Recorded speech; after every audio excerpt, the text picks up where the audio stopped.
माझ्या एका प्रश्नाचं उत्तर माझ्या डोळ्यात डोळे घालून दे. तू अजूनही प्रेम करतोस ना माझ्यावर? हे बघ समी, आता त्या गोष्टीचा काय उपयोग नाहीये ग. आणि तसंही मी तुझ्या लायकीचा माणूस नाहीये.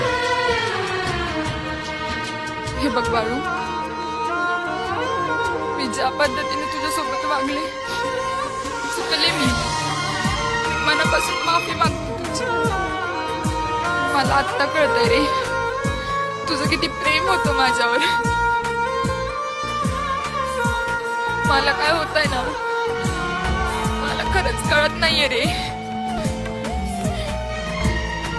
खूप खूप कोंडल्यासारखं होतंय.